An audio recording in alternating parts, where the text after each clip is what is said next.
Here's a story that's kind of taken social media by storm. It's got about Buc-ee's sues Beavers Mini Mart. This is Beavercreek, Ohio, near Dayton, and this is just from MSN.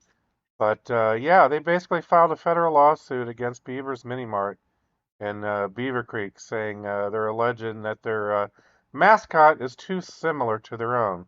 We're going to talk about it just real brief.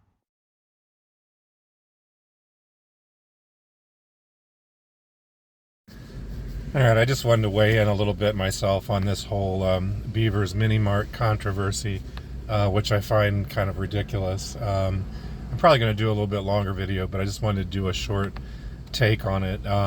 It just seems ridiculous. You've got a business that's been there for years, way before Buc-ee's ever showed up. My goodness, the community is called Beavercreek.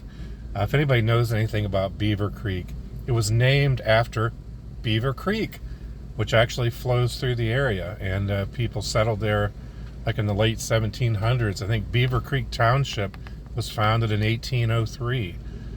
We're talking about the beaver has been used in imagery. The beaver's been part of the reason it was called Beaver Creek in the first place was because there were a lot of beavers located in their area in the late 1700s.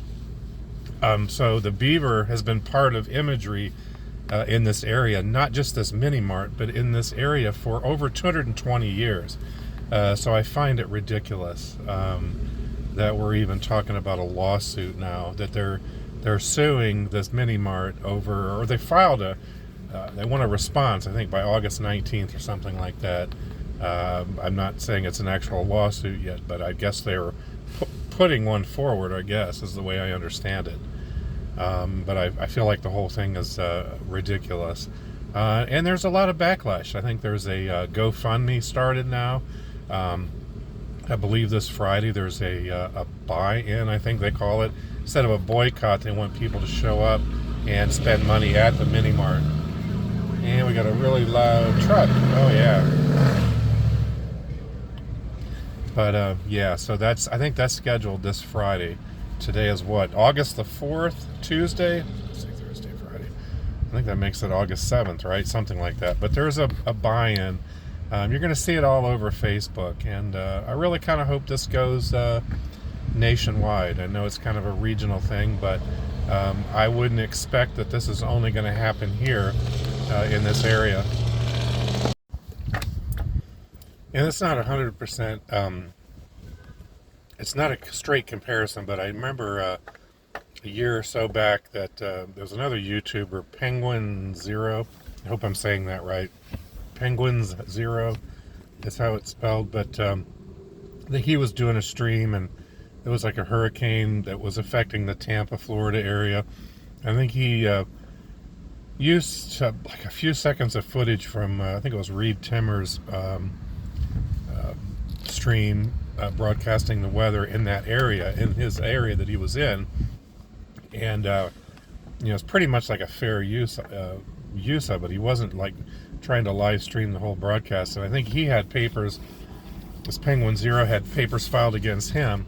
I think what's happening is a lot of these big companies, they have these legal groups, or I don't know if they're hiring a legal service or who's handling it, but they seem to be like super aggressive when they're going out there and trying to protect copyrights and trademark info, and sometimes they go way too far. And I believe in that particular case, that was actually rescinded. I don't know if it was a matter of Reed Timmer realized that, hey, this is kind of stupid, let's not do this.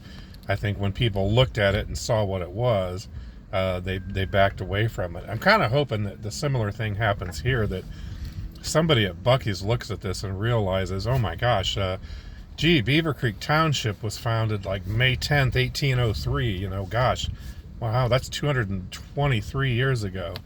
Obviously, there are companies and places, schools, whatever, that have had beavers in their logo. And I think they should look at this and realize there's no comparison between the two. So yeah, I just wanted to weigh in real briefly on that. That's all. I don't want to go too much into it at this point, but that's my take.